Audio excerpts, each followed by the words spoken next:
Hey everybody, this is Mr. Westhoff here.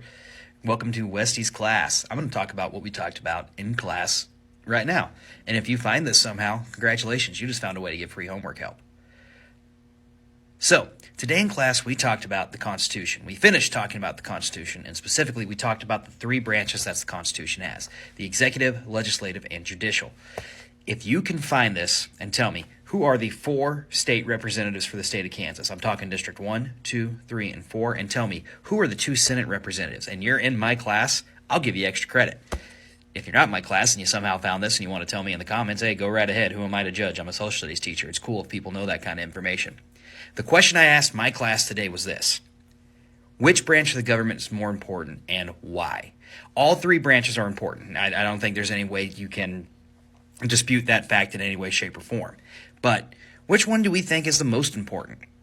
For most people, it's the executive branch. That's the branch we're most familiar with every day. The presidency is incredibly important in American politics. That's the person who's the leader of our country. That's the person who sets the tone for what we're going to do. And whether or not you like the president, that's kind of how we go, how we are represented to the rest of the world, is what the president is doing. We keep forgetting, though, that he is part of a co-equal branch of government with the legislative and executive, or with the legislative and judicial branch.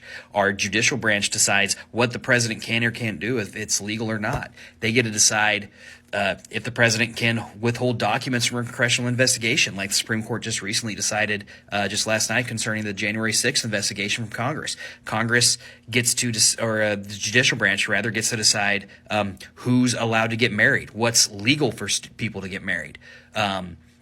What rights do women have as far as reproduction goes, or what rights do women not have as far as reproduction goes? Those are all things that the Supreme Court is incredibly interested incredibly important in deciding if it's legal or not. And the legislative branch can investigate the presidency. They can look to see if there's wrongdoing. They get to pass laws. They set the budgets. They can tell a president, no, you can't do that. And they get to decide what our laws are. How are we going to spend our money? What's our budget's going to be? Again, yesterday, we just saw that one branch of the government decided to keep its norms and not have a filibuster and deny a president key legislative things that he wanted to happen that he thinks for the great of the country. So tell me, you guys can tell me down in the comments, what's the most important branch of government? Legislative, executive, and judicial. Tell me why. Love to hear you out. And again, if you're from my class and you find this, sweet.